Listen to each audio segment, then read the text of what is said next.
Hope everyone is doing well this evening. I'm Yves Engler, who is, of course, the host of this Canadian Foreign Policy Hour. What is the second session?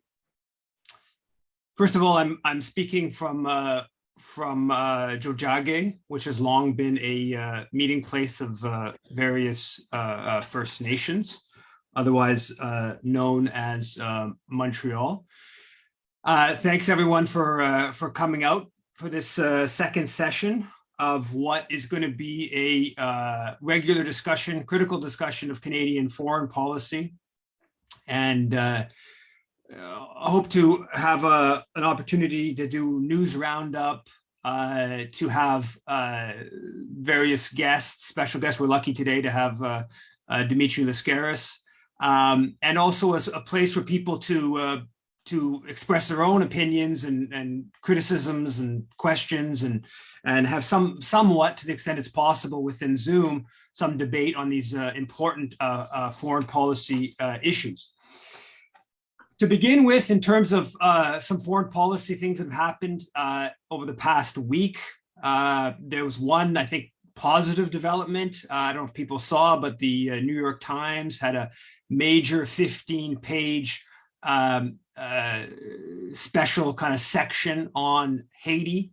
I haven't had an opportunity to read all of it because I don't have a subscription to the New York Times. I have to wait till the Bibliothèque Nationale has the Sunday paper on Tuesday when it opens back up. But I had a chance to read some of it, a couple articles, and to read a lot of commentary about it. And it further confirms what those of us who have been paying attention to this for 18 years, which is that the US, France, and Canada overthrew an elected government.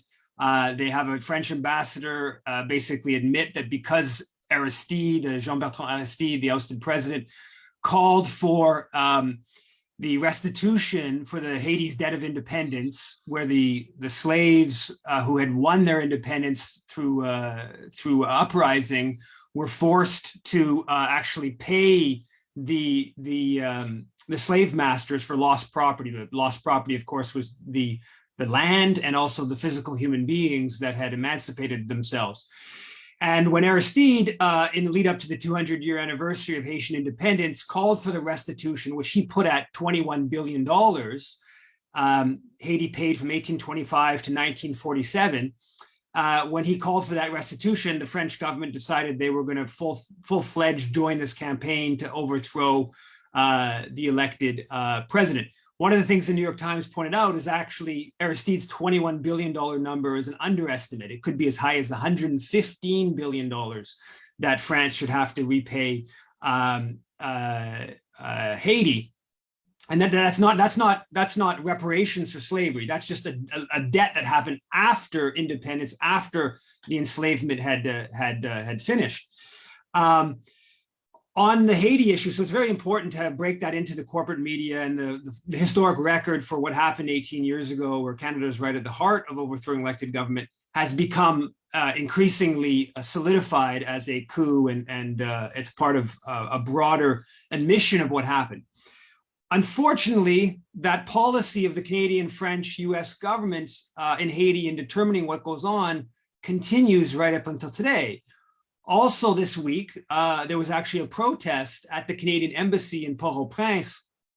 I posted it on Twitter and Facebook, and I got it from J'Afrique Haïti, Jean Saville, who's a prominent Haitian community activist in Ottawa.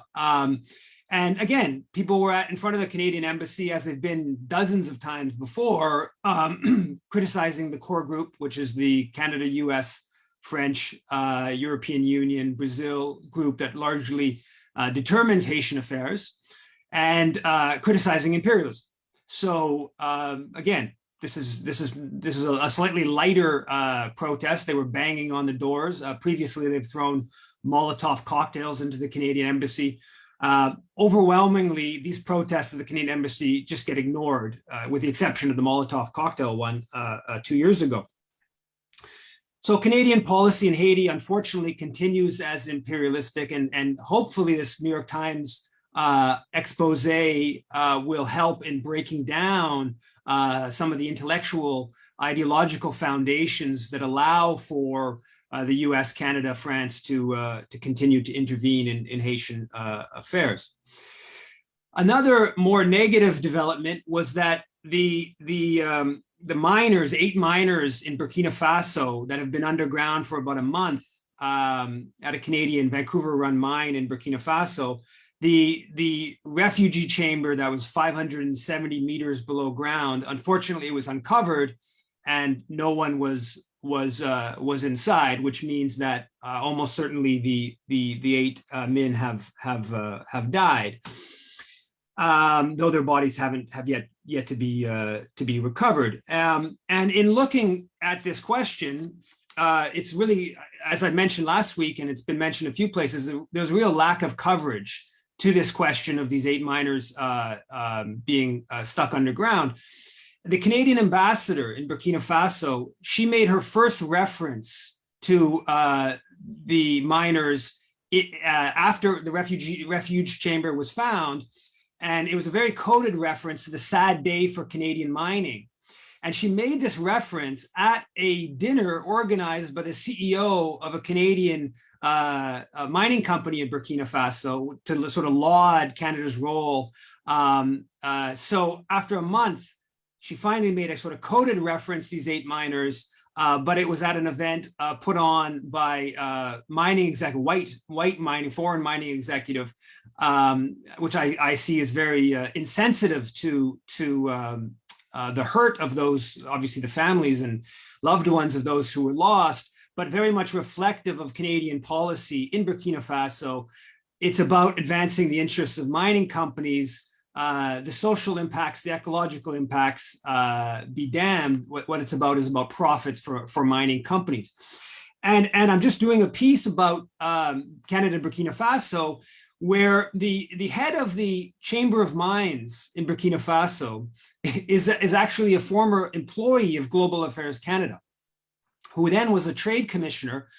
He's of African, West African background, but he was trained in Canada, worked for Global Affairs, became a trade commissioner for the Canadian Embassy in Burkina Faso, helped Canadian mining companies get agreements, get contracts in Burkina Faso, then joined a Canadian mining company in a senior position, joined the Chamber of Mines of Burkina Faso. And if you look, he has very close relations, continues to have very close relations with Canadian mining companies in the country. So it just shows you how enmeshed Canadian diplomacy, mining interests are in Burkina Faso in particular, but more generally across the continent. Just before this session, I was looking at Canada, Ukraine in Google, and I found a story that CBC just published, interview with Bob Rae, who of course is Canada's ambassador to the UN. Among a long list of public officials that I don't have much appetite for, Bob Rae is right around the top of that list of kind of hard to handle his hypocrisy and moralizing. And in this interview, Bob Rae about Russia's invasion of Ukraine, Bob Rae is saying that, explicitly saying, we don't want to give Vladimir Putin any off-ramp. He's using that word explicitly, and it's basically more chest thumping. But explicitly saying you don't want any off-ramp. There's no option for negotiated settlement, which has been the Canadian government's position, before the Russian invasion, and continues to be the position. I mean, that's incredibly scary. I mean, Russia does have 6,000 nuclear weapons, and if you're saying we think that we have the Russian president, and we're gonna push it to the maximalist position, which increasingly Canadian, American, Ukrainian officials are saying is now not just pushing Russian troops out of pre-February 24th position, but in fact getting them out of Crimea.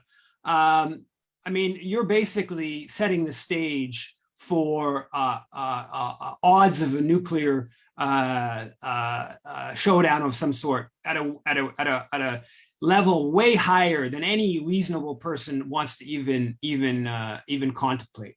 But that's Canada's great supposed human rights leader at the UN. No off ramp. We're gonna push this right to the end, whatever consequences that has for prolonging the war, possibly escalating the war.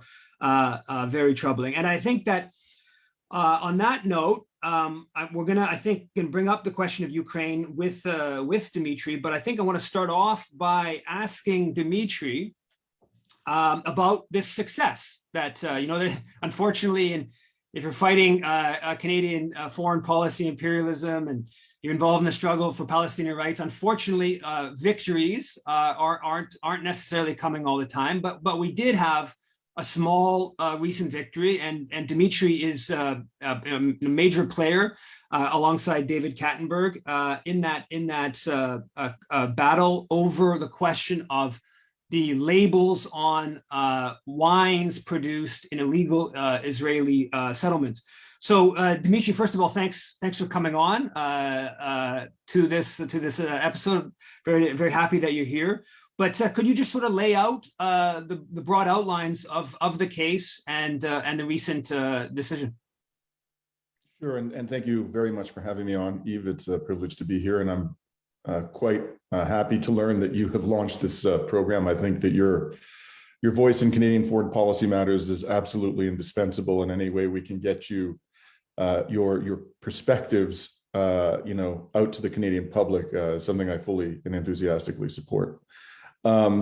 So in terms of the case, the story goes all the way back to 2017. You mentioned David Kattenberg. Dr. Kattenberg, who's a dear friend of mine, I came to know of David for the first time in 2016, the prior year before this litigation began. He was at that time highly supportive of a resolution I had brought forward in the Green Party of Canada while a member of the shadow cabinet, calling on the party to support the BDS movement.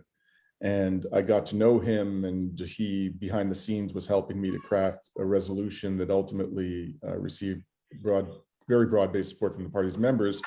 And that encouraged David considerably, and he decided he wanted to build upon that victory. And so he, as an enophile, a person, a lover of wines, he decided to focus his efforts on two particular wines that were being sold at the time by the Liquor Control Board of Ontario, each of which produced in an Israeli settlement and labeled as product of Israel. The first of these wines came from the Psagot settlement, which is just outside of Ramallah, and the other one came from a settlement in the West Bank, also in the West Bank, known as Shiloh. And he started by sending a letter to the LCBO, and he pointed out that these labels had the words "product of Israel" on them. This was the only country designation on the labels, and as we all know, the West Bank is not part of the state of Israel. And remarkably, this is in fact the official position of not only virtually the entire international community, but our own government, the Canadian government, and it has been for decades, that Israel does not exercise permanent control over the West Bank, and that the settlements therein are a violation of the Fourth Geneva Convention. He pointed this out to the LCBO in a letter sent to them in January of 2017. He waited for 6 months, had to pester the LCBO to make a decision.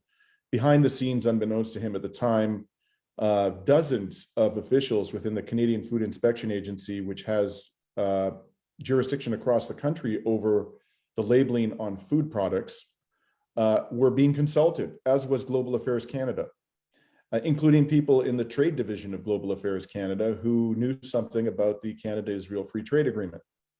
And in July of that year, approximately 6 months after he filed the complaint, and after dozens of experts had been consulted around the country, he learned through a Facebook post of B'nai B'rith Canada that the CFIA, the Canadian Food Inspection Agency, had agreed with him and had sent a letter to that effect to the LCBO.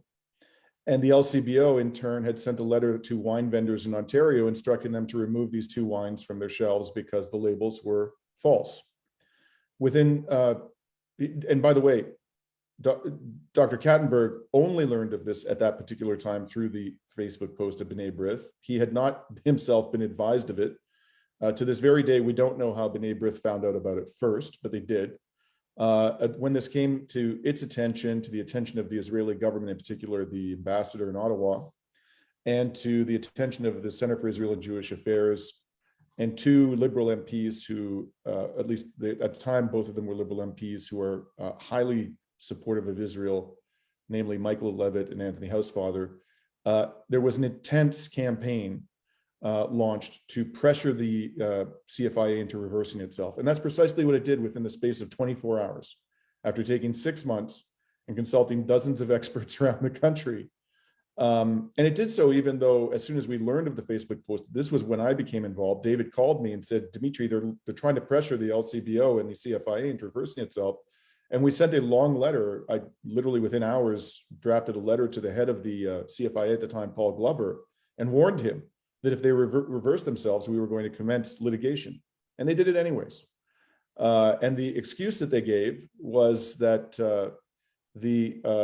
there was a provision of the Canada-Israel Free Trade Agreement. And again, I have to mention that they had already thought about and considered the Canada-Israel Free Trade Agreement before they made their initial decision. But now they came up with some provision of it, which they pretended they had not seen before, but they had, which essentially defines the territory of Israel for purposes of the trade agreement as the place where Israel's customs laws are applied. Now, what they didn't tell people at the time when they reversed themselves and cited the provision of this agreement was that a trade agreement like the CIFTA, the Canada-Israel Free Trade Agreement, is designed to eliminate barriers to trade, the principal one being tariffs. It is not designed to regulate product labeling. And in fact, the word label doesn't appear anywhere in this massive agreement. And so when that provision says, for purposes of this agreement, the territory of Israel means X, what it's talking about is the elimination of trade barriers. It's not talking about consumer protection laws, domestic consumer protection laws in Canada, which simply aren't directly impacted by this agreement. And so we had to launch a judicial review application. We went to the Federal Court of Canada. We litigated for 2 years. And then in 2019, I believe it was, Justice McTavish of the Federal Court of Canada, who had been the former chairperson of the Canadian Human Rights Tribunal, rendered a decision which was unequivocally in our favor. And it was a very straightforward decision. She said, as the CFI acknowledged, according to Canada's own foreign policy, the West Bank is not part of Israel. And so these labels are clearly false, misleading, and deceptive. That's the language she used, and it comes from the legislation. At that time, we naively hoped that the government wouldn't appeal, but the Attorney General, David Lametti, did precisely that. We go to the Federal Court of Appeal. There was a 3-judge panel presided over by the Chief Justice of the Federal Court of Appeal. And during oral argument, it was absolutely clear that the panel was not even remotely persuaded by the reasoning of the Attorney General. And they informed us that they were going to deliver a decision from the bench, which usually doesn't happen. Usually they take weeks or months and they write a decision and think about it. But they did it from the bench. And when they said that, I thought we were going to win outright. But they kind of threw us a curveball. They did dismiss the government's appeal. In that sense, we won. But they gave the CFIA another kick at the can. And they said, basically, we're going to send this back to the CFIA, and you need to make a decision which is comprehensible and cogent, because we can't understand for the life of us how you came to this conclusion that these labels are, compliant with Canadian law. And you're not bound by the decision of the lower court when you reconsider this matter. In other words, they kind of parked to one side Justice McTavish's decision. And by the way, an interesting footnote, she's since been elevated to the Federal Court of Appeal. She's a highly respected judge. And from the time she rendered the decision to the time she was elevated, a very aggressive advocate for Israel, I believe his name is Shmuley Botich, he took out a full-page ad in the New York Times and accused this judge, this highly regarded Canadian judge, of anti-Semitism because of the decision she had rendered. That's the kind of pressure that's been applied not only to a federal regulatory agency, but to the judiciary itself. So in any event, pursuant to the instructions of the Federal Court of Appeal, we submitted our additional submissions in September of last year. By that point, the case had been going on for 4 years. We supplemented our pre-existing evidence with an affidavit from Munif Tresh, a Palestinian who is a member of the Council of Al-Bideh, and this is the community that immediately abuts the Psagot winery. And this affidavit had appended to it something like 25 land deeds authenticated by the occupation authorities of Israel, showing that the Psagot winery lies entirely on land owned by Palestinian citizens of the West Bank, and confiscated from them by sheer brute force with no compensation whatsoever. So we waited several months. Oh, and interestingly, the Center for Israel and Jewish Affairs, upon reading the decision of the Federal Court of Appeal, essentially requested the opportunity to participate in the litigation in the submissions to the CFIA, and was refused.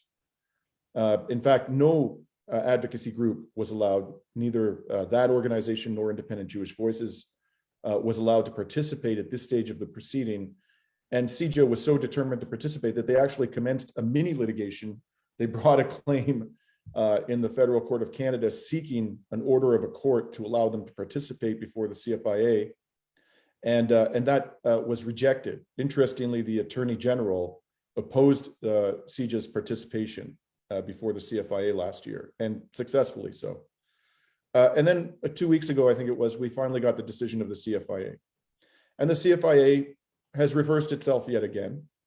Now it has essentially restored the initial decision that it made way back in July of 2017, but it did it in a way that troubles us, because it did say unequivocally that product of Israel label, a product of Israel label standing alone on these wines is false and a violation of Canadian consumer protection legislation. But the way the decision is worded, it leaves open the possibility that they will countenance in the future the words product of Israel on these labels coming from settlements if they're accompanied by adequate clarifying language. They didn't tell us what that is. They didn't even say unequivocally that they would tolerate the words product of Israel, but one can read the decision in that way. So what they have left open is the whole question of what label would be adequate. And I can easily imagine, and David and I wrote a joint blog post in which we said this, knowing how aggressive the settlement producers are, and particularly the CEO of the Psagot winery, Yaakov Berg. Just so you know, Mr. Berg litigated this issue in Europe and ran it all the way up to the European Court of Justice and lost. The European Court of Justice held that a French requirement that these product of Israel labels not be used on wines from settlements was not only lawful, but that any labels from settlements had to actually say that the product came from occupied Palestinian territory and came from a settlement therein. So we don't know at this stage whether the CFIA is going to go that far as the European Court of Justice. The only way we're going to find out is for some aggressive settlement producer like Mr. Berg to try to bring his products back into Canada with some label, for example, that has product of Israel in big bold letters, and then in fine print down at the bottom says something like, you know, territory administered by Israel. Once an actual label is before the CFIA, then we're going to find out what quote unquote clarifying language will satisfy the CFIA. Our position is the words product of Israel should not appear at all on the label. And at a bare minimum, the label must contain the words occupied Palestinian territory and settlement. Because after all, you know, if you are a Canadian who purchases products such as these conscientiously, what matters to you is to know that these wines are the fruits of a war crime, because that's exactly what the settlements are. They are unambiguously a war crime as it is defined in the Statute of Rome, the International Criminal Court's governing treaty. And so any language which does not convey that clearly and unequivocally to Canadian consumers is not enabling them, those of them who make choices conscientiously, and many of them do, to make purchasing decisions on a fully informed basis. So that's where we are today. It's pretty crazy when you think of it in the big picture of I mean, that the extent to which the Canadian government is supportive of Israeli apartheid, that they're willing to litigate around just proper labeling, right? I mean, if you take the boycott, divestment, sanctions campaign, which I think is a completely legitimate political position, all this should be illegal from coming into Canada, should be blocked from coming into Canada. Certainly, there's other boycott campaigns that say just settlement products should be boycotted. That's also, I think, a legitimate position. But we're down to the point of, can we even get proper labels on products from violate what the Canadian government considers a violation of international law? It really does speak to how anti-Palestinian Canadian political life is, and that you have to battle politically or legally and politically for so many years to get this partial victory. But it is still a partial victory, and I think it is important that we it makes, so if Berg, the settlement wine owner, wants to come back at it, to make it as difficult as possible for him to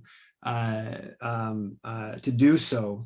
But I also think some of the responses to this, as you mentioned, I think Samuel Botek, or how you pronounce his name, calling the Canadian judge anti-Semitic in the New York Times for the decision.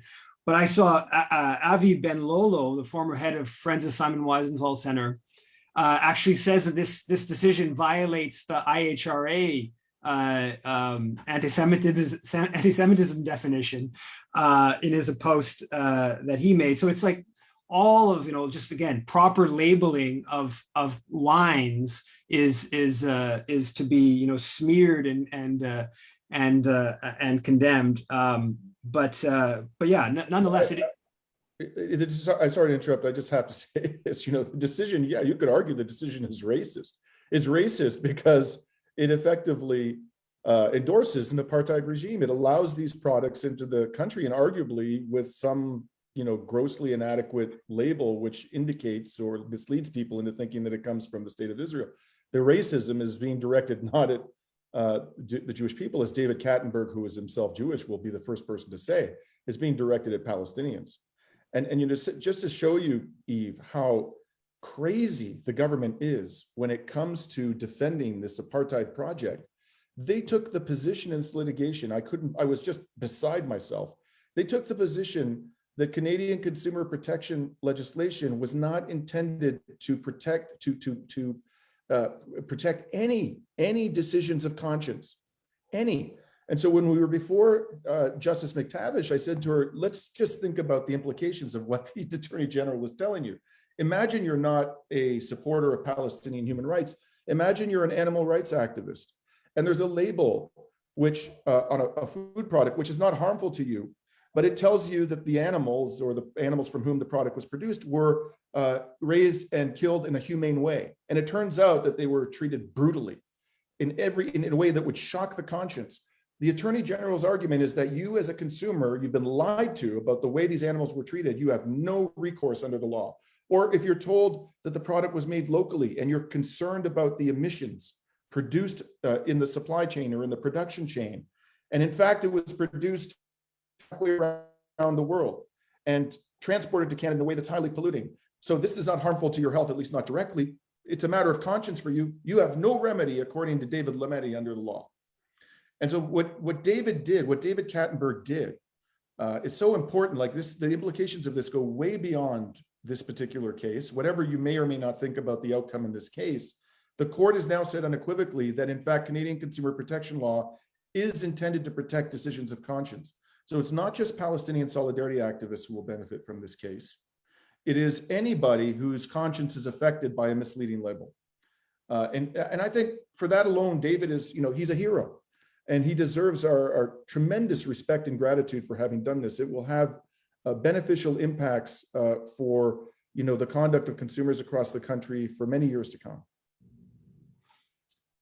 So shifting gears, I wanted to ask you about your decision not to run to lead the Green Party.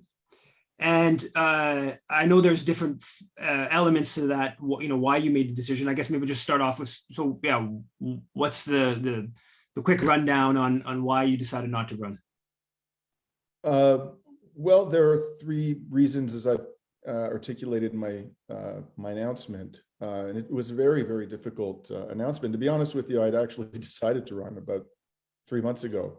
I didn't announce that, gratefully, but I changed my mind. And there were three things that caused me to change my mind. The first is, and in no particular order, I want to stress that, the Green Party went through what is arguably the most difficult year in its history last year, under the leadership of Annamie Paul. There's a lot of blame to go around for why that happened. I don't want to put it all on Annamie's shoulders. She certainly deserves some of the responsibility, but the fact of the matter is that it created an environment of extraordinary toxicity within the Green Party. And I am perceived, I think, by a lot of people within the Green Party who supported Annamie as being her principal competitor. And the issue which really sort of, I think, created the most difficulty for Annamie's leadership, the issue of Israel and Palestine, and the attacks on Paul Manley and Jenica Atwin by her former senior advisor, Noah Zatzman. I've been outspoken on that particular issue, as we've been discussing here today. These are positions I've been taking for years. And so I think my entry into the race would revive a lot of difficult discussions, a lot of raw feelings, at a point when we as a party are still recovering from that rather traumatic year. And so, I just don't feel, in good conscience, I don't feel that I'm the best person in this particular set of circumstances to heal the divisions within our party. As much as I'd like to try, perceptions are what they are, and I think that would be very difficult for me to do. And the party does need healing. So that's the first reason. The second reason is I've just been shocked, astonished by the level of propagandization I have seen around the war in Ukraine. This is an extraordinarily dangerous situation. Personally, I feel that this is more dangerous than the Cuban Missile Crisis by a wide margin. I think we are, in effect, at war with the Russians. That never actually happened during the Cuban Missile Crisis. We are, in effect, at war with the Russians, and we should stop pretending that we're not. Our soldiers are going over there and killing Russians. We're flooding the country with Canadian-made and NATO-made weapons. We have launched an economic war on Russia that is designed to actually destroy the Russian economy. It's a form of collective punishment, which will have detrimental impacts if the West achieves its goals, not only on Russians who support the war, but Russians who oppose the war. We're in a constant mode of escalation, and anybody who disagrees with the Western narrative around this war, and particularly the whole question of how it happened and where we're heading, is effectively demonized as a Putin supporter. You can't contradict the current narrative without being immediately and viciously attacked and smeared as somebody who supports unreservedly the policies of the Russian government and supports the war. I've come out and I've said very clearly from the very beginning, as a lawyer, and this is a legal opinion, my legal opinion is that this invasion does not satisfy the very, very strict requirements under international law for the use of military force against a sovereign state. And therefore, it violates the UN Charter and should be condemned unequivocally as such. However, the war didn't start on February 24th. The war started back in 2015, and arguably even sooner than that, and started in 2014 when there was what the former director of Stratfor called the most blatant coup in history. Now you can't even call it a coup. The environment around this war has become so oppressive. It obviously was a coup. There obviously are neo-Nazis operating in the Ukrainian military. They obviously are being armed and trained by NATO. This was even reported by the Ottawa Citizen last year. They have an outsized influence within Ukrainian society. They have threatened to kill Zelensky. They threatened to overthrow Poroshenko if he implemented the Minsk Accords back in 2015. This was covered by the BBC, by the way. All of these things you can't say in the current environment without being demonized. And so I can't, as the leader of the Green Party of Canada, say the things that I feel strongly I need to be saying at this extraordinarily dangerous moment without dragging the party into controversy.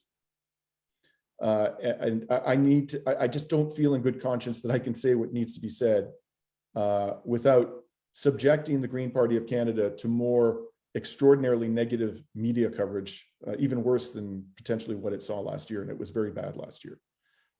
So I feel I need to stay, as an independent voice of dissent on this critically important issue. I fear for the future of my children right now.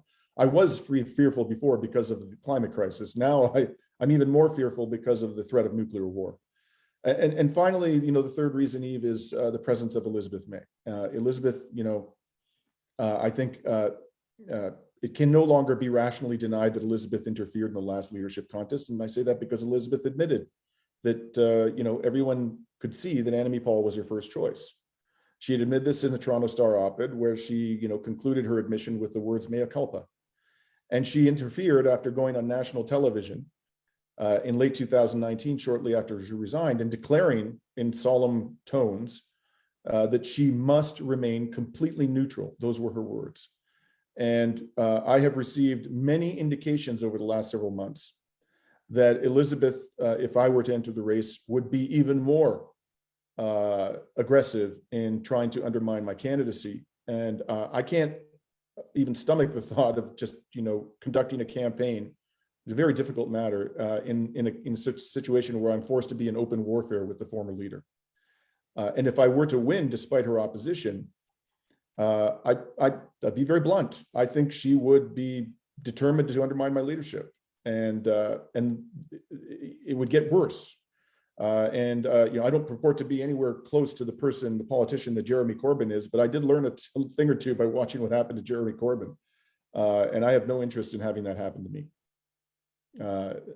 And frankly, that's what I feel would happen if I were to enter the race at this particular time. So those are my reasons. Sorry for the long-winded answer, but that's why. No, that was great, and I'll open it up to people who have questions and comments in just 1 second. But just one, so I did have a question about some of that. So do you feel right now that the Green Party policy on Russia, Ukraine is that far away from your position, or like I know that I think Elizabeth voted against. There was something in the House, or she made a statement in the House of Commons, which was sort of a bit of a pro-peace, you didn't want weapons sent, I think, kind of statement. Like where is the Green Party at on the Ukraine, and how does that, how would that impact your sort of like where you're at on the issue? There's a hodgepodge of views within the Green Party. The Green Party did put out a statement, which relative to this, at very early on in this conflict, it put out a statement which relative to what you're hearing from the vast majority of people in the mainstream was good. It said, for example, that it opposed sending weapons to Ukraine, even though the German Green Party has become just absolutely hostile and belligerent and militaristic in its approach to this war, and is putting pressure on Olaf Scholz, the senior partner in this coalition government in Germany, to be even more militaristic in responding to the Ukraine crisis. So, it deserves credit for that. But at the same time, I see troubling signs. For example, people in the Green Party MPs jumping on this declaration that Russia is committing genocide. I just think that's, cheapening the allegation of genocide. Russia is not committing, there's no credible evidence, in my opinion, that Russia is committing genocide. Has Russia violated international law? I believe it has. Should it be condemned for this? Yes. Should it be held accountable, and soldiers who participate in atrocities be held accountable? 100%. But genocide is the worst crime against humanity, and there are very specific requirements in international law that have to be met. And I just don't see that here. I don't see compelling evidence of an intent to destroy the Ukrainian people. There are reasons why this war happened. They should be obvious to anybody. who looks objectively at the historical record. And we as a party should not be cheapening the allegation of the crime of genocide or the allegations to that effect by jumping on that bandwagon. And there are people in the Green Party, very prominent people in the Green Party, who are in fact supporting the sending of weapons to Ukraine. And the one who comes to mind in particular is Mike Schreiner. Mike Schreiner, and not only sending weapons to Ukraine, but imposing upon Russia, irrespective of the effects that this may have upon innocent Russians, the harshest, this was the word he used, the harshest sanctions regime that Canada can devise. And I'm seeing this from people within the grassroots. There are people in the grassroots who are completely and utterly opposed to any form of negotiation. They just want us to flood the country with ever more weapons. They want us to completely continue to escalate the sanctions regime. So it's a mixed bag, basically, is the short answer to your question. There are prominent people and members within the party who are taking, I think, a very principled stand.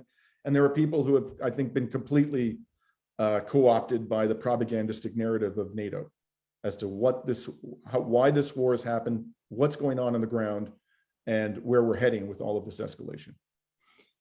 Yeah, and I think people have to be really clear. By labeling it genocide, what they're doing is they're trying to avoid negotiations, offering a diplomatic solution to ending the war. They're basically saying you can't sit down with Putin, you can't sit down with Lavrov, which is actually the position of Melanie Joly, which is the position of basically seems to be the position of the NDP. And I guess it's a position of a certain amount of Green members or grassroots. I would like to believe that in fact most Green members could be won over to a push for Canada to stop sending weapons and to start supporting the UN Secretary General's efforts at diplomatic solution and other sort of international mediation kind of proposals that have been pursued.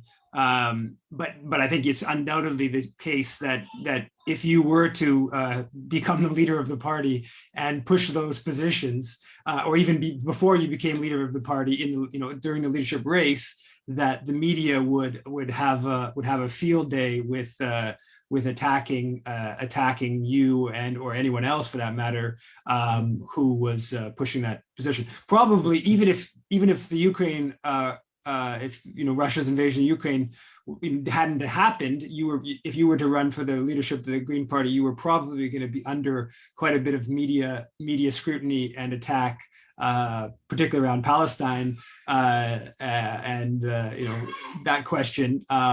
But yes, there would be a whole bunch more sort of criticism. But I'll can I just say one thing? I'm sorry. I want to add one other footnote on the genocide issue.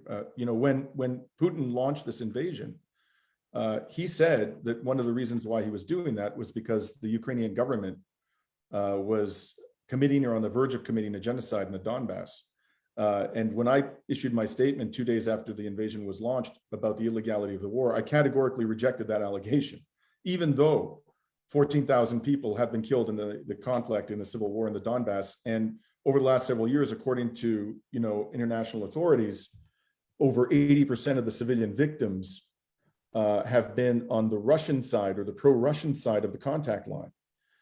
So I still feel adamantly that there is no plausible evidence that the Ukrainian government was committing or was on the verge of committing genocide, even though it definitely did commit atrocities in the Donbass.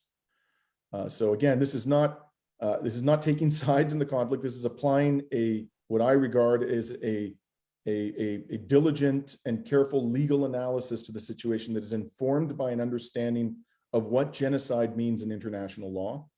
And I reject the genocide allegations on both sides of this conflict. So does anybody have any comments? And if you have a comment or question, you can put it in the chat, but I think it's better if people raise their hands and just speak their question.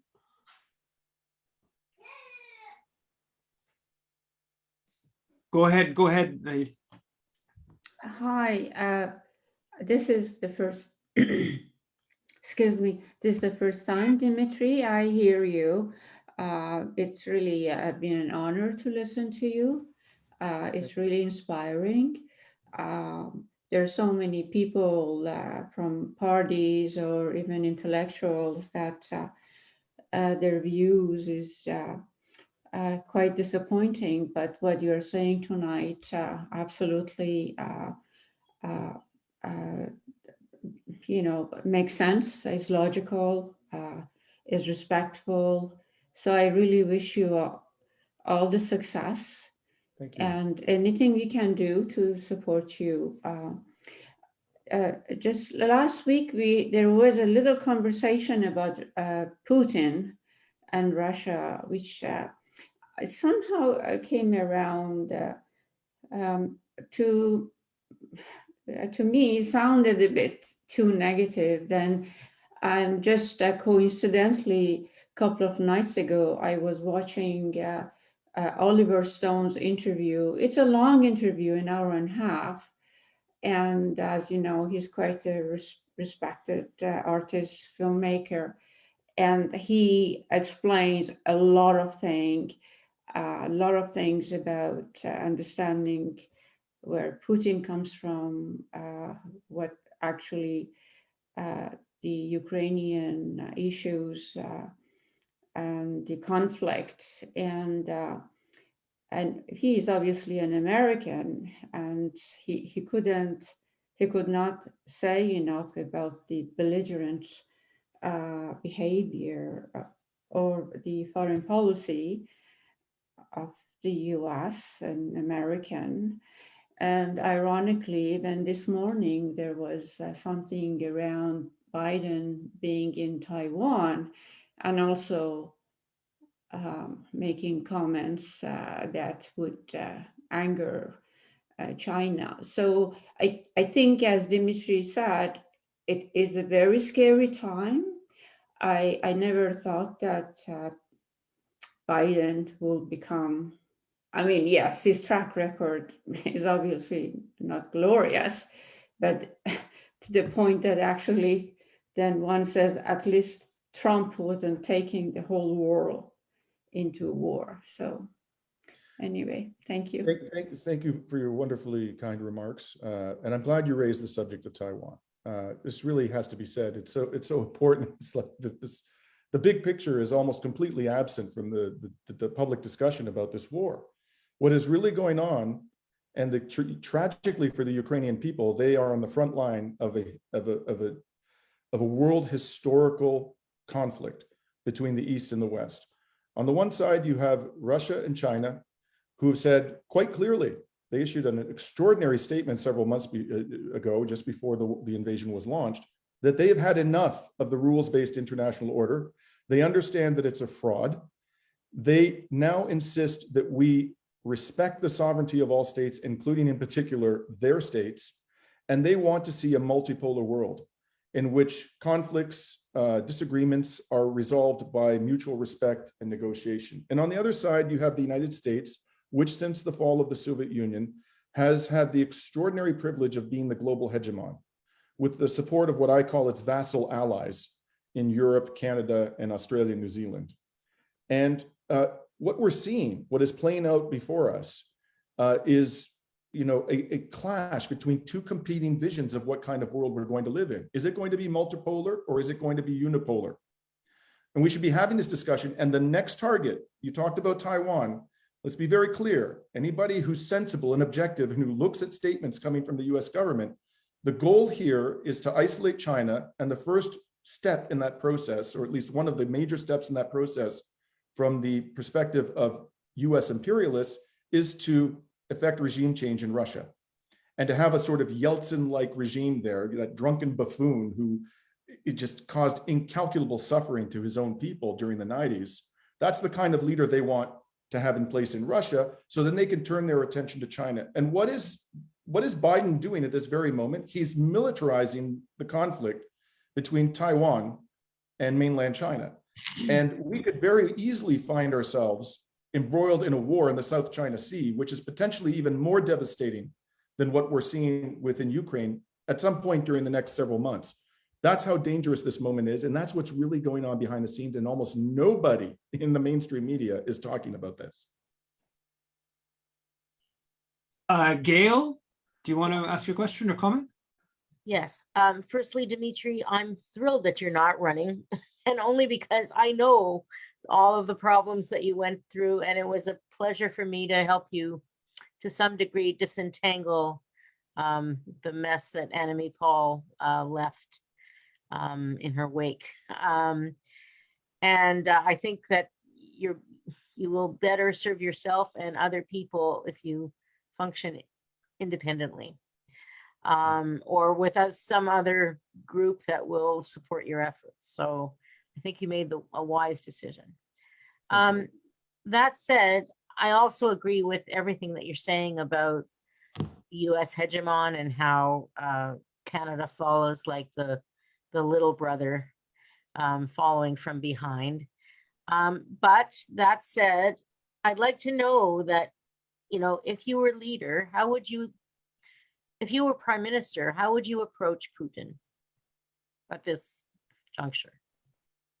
Because I fail to see, despite your analysis being correct, I fail to see how negotiations will help the Ukrainian people.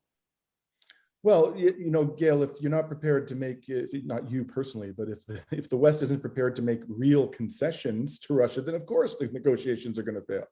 Of course. So what are those concessions? Can you? First, yeah, in my opinion, these are the minimal concessions that would have to be made at this stage. And by the way, I think it's reasonable to expect and imagine that Russia's negotiating position has changed from what it was at the outset and what it was before the invasion was begun, because Russia has now suffered thousands of casualties.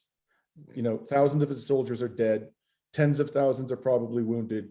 It's lost billions of dollars of material, military equipment. Its economy has been pummeled senselessly by the sanctions regime. And so our approach to dealing with this problem has probably hardened the negotiating stance of Russia. Mm-hmm. And I can't say to you, Gail, I can't say to anybody that if we entered into good faith negotiations with Russia, that they would be successful, but I think we have an obligation to try, and we haven't. And I think if we're going to get a settlement, this is what it would look like. Ukraine would be completely neutral. And that means that Ukraine would not join any military alliance. And there would have to be guarantors, objective, respectable, reliable guarantors of Ukrainian neutrality on both sides. Number two, I think Ukraine, I know people are going to freak out when I say this, but this is the reality. Ukraine's not getting Crimea back. And sorry, Ukraine is not what? It's never going to get Crimea back. That's the reality. And Crimea is it's a complex issue. It's not as simple as Russia invaded and took Crimea. For a long time, Crimea belonged to Russia. Crimea has a very large pro-Russian population. There was a referendum held there in which I think it was over 80% of eligible persons voted, and in excess of 90% voted for union with the Russian Federation. This is not as simple as they conquered this territory. No, I understand that part of it for sure. So I think we have to say to Russia, we're prepared to have a negotiation with you that will see Crimea ultimately be recognized as part of the Russian Federation. I think we have to have a discussion about the independence, not the annexation of the Donbass, but the independence of the Donbass and what that would look like. At a bare minimum, we have to have guarantees of implementation of the Minsk Accords, and the Ukrainian government refused to implement the Minsk Accords. Russia was right to complain about that. So we have to have a discussion about that. And Russia is going to have to pay reparations. Russia has to, invest massively in the rebuilding of the country. And it has to provide, enforceable guarantees that it is going to respect its Ukrainian sovereignty, subject to those two particular issues, namely the independence of the Donbass and the union of Crimea with the Russian Federation. I have to say, I think, as much as I am a proponent of international law, I think the Ukrainian government has sacrificed the right to govern the Russian-speaking peoples of the Donbass and Crimea with its attitude toward, it's committed atrocities against these people. It refused to implement the Minsk Accords. It sent neo-Nazis to wreak havoc in areas that were predominantly Russian-speaking. And it's shown absolutely no interest in respecting the language rights of these people. So I actually don't think it's unjust to see the Donbass become an independent state or to see Crimea become part of Russia. So would that suffice? I don't know, but I think we probably have a good chance of doing a peace deal if we were seriously going to deal with the Russians on those terms. But I don't think the West is going to make any concession, none. They're absolutely determined to avoid a situation in which Putin can plausibly say to the world that he achieved something by means of this military intervention. And if they have to kill every last Ukrainian to avoid that outcome, that's exactly what they're going to do. The idea that the West cares about Ukrainians is utterly laughable. They don't care about Ukrainians any more than they care about the people of Libya when they destroyed that country, any more than they cared about the people of Iraq when they destroyed that country, any more than they cared about the people of Afghanistan, whom they've now abandoned. Millions of Afghans are starving because of these inhumane sanctions. Totally agree there. Who are we kidding? The West cares about Ukrainians? I mean, how do we even take that claim seriously? It also has to do, as I've had discussions recently, with resources. Like there was gold in Kosovo and there's wheat in Ukraine. The fact that they're murdering people for those two things at different points in history is extremely strange to me, but okay. but that point has to be made too. Yeah. I just want to jump in to say I think that before February 24th, neutrality and the Minsk Accords would have done the trick. That's pretty clear. And the Canadian government, the whole point of Operation Unifier, the training of the Ukrainian military, was designed really to undermine the Minsk Accords. And if you read the Globe Mail from April 2015, the Russian ambassador was saying that was right when Canada began Operation Unifier. The Russians were saying, what you're doing here is you're basically empowering Poroshenko to keep war going, for war. So this wasn't like hidden, right? I mean, it was in the most important paper in the country at that time. And then if you look at the NATO question, and Canada is a huge proponent of NATO expansion. Melanie Joly, a couple months into Russia putting troops on its border and trying to pressure the West for negotiations, Melanie Joly, on I think it's January 18th, she doubled down and said, "Yeah, we believe that Ukraine should join NATO," right? Which is an incredibly reckless position. But that's part of the background. Melanie Joly does not have any background in this. She's talking. No, of course, she's just the spokesperson for official Canadian policy, and official Canadian policy under Trudeau and under Harper are not really different, right? It's a continuation. Yeah. But I don't want to go too much past 7 o'clock because I really do want to keep this to hour long sessions. So I want to move on to Alex. Go ahead. Thanks. Hi, Dimitri. And completely understand your very valid reasons for not wanting to run again in the leadership contest. It sounds like it would be an extremely brutal and unpleasant experience, as indeed it was last time. The thing I'm curious about is that I think you're probably arguably one of the few political figures in Canada who has like an independent anti-war position. So my question is, are you concerned about the anti-war left kind of being politically homeless at like a really crucial time? Like, I think it's safe to say it's never been more important that the anti-war left has been organized, but like, where does that go? Where do they go now? I guess that's no one has the answer to that, but I'm just curious as to your thoughts about that and whether it's a concern at this time. Well, I share your concern, Alex. I mean, it's a wasteland out there, politically speaking, for the anti-war left. But there's a lot we can do. We need to get into the streets. I mean, I'd have to be honest with you, I'm quite disappointed in the anti-war movement in this particular context. I think a lot of us have been sort of intimidated, frankly, by this extraordinary pressure and propagandization that we're witnessing and the censorship that's going on. I've never seen such aggressive censorship in my entire life in the West. It's horrifying. And people have been intimidated and silenced, and we need to get out into the streets, frankly, the way we used to in the good old days. the way we opposed war in Vietnam, the way we opposed, the war in Iraq. There were massive protests against the war in Iraq way back at the very beginning of that entire fiasco. And now where are the protests? There are hardly any. And so there are ways in which we can make our voices heard. But I have to tell you, in electoral politics at this particular moment throughout the West, this is by no means unique to Canada, there really is no home for the anti-war left at this moment.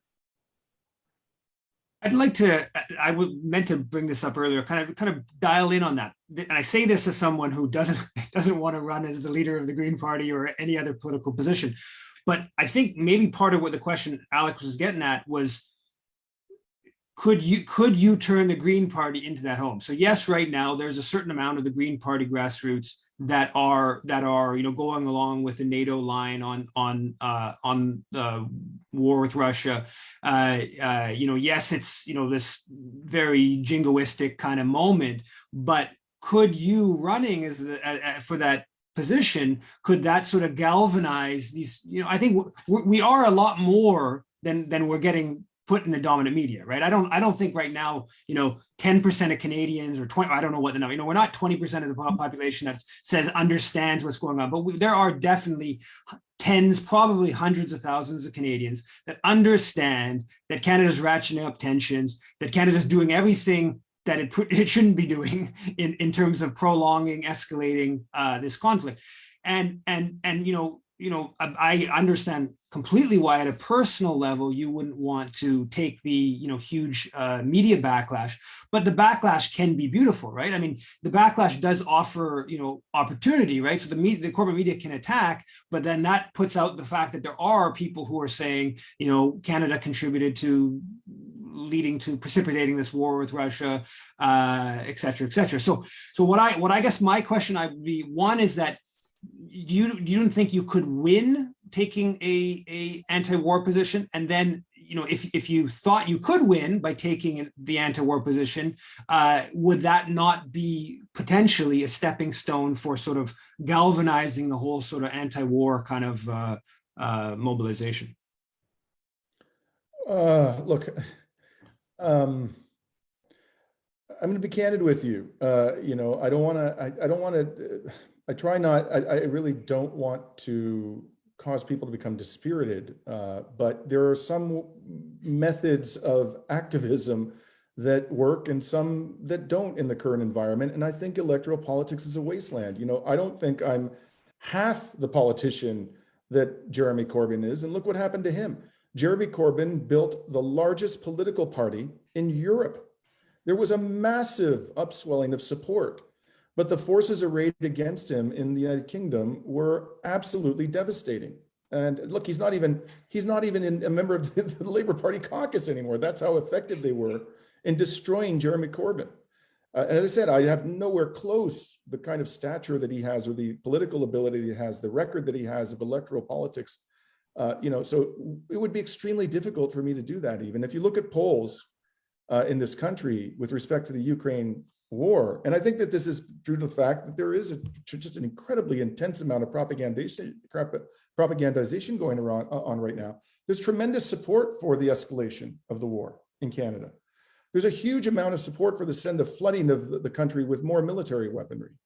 I saw a poll which showed that almost 50% of Canadians supported the establishment, this is insane, the establishment of a no-fly zone in Ukraine by NATO, which would, blow apart any pretense that we're not at war with Russia and quite quickly potentially lead to a nuclear escalation. I mean, that's how bad the situation is from the perspective of public opinion. I regret to say that I don't believe there's broad-based support for an anti-war agenda right now in Canadian politics. If I believed that, then I would have been much more likely to enter the leadership contest than I am currently. And there's no possibility of that happening in the current environment from my perspective. Jake? Yes, I'll make it very short because part of it was answered already, and I understand it fully. First of all, I want to commend Yves and Dimitri for all the work that they're doing all these years. It's incredible, and we should all help you and salute you. My question to Dimitri is, I fully understand, and we already spoke about it, why you will not run. The only thing that bothers me, that in these cases like this, it proves to our adversaries that if they push hard enough, they can get rid of us, they can silence us, and so on. So I'm sure this also you thought about it, but I don't know what can be done. I hate to see that we're just stepping aside because they push.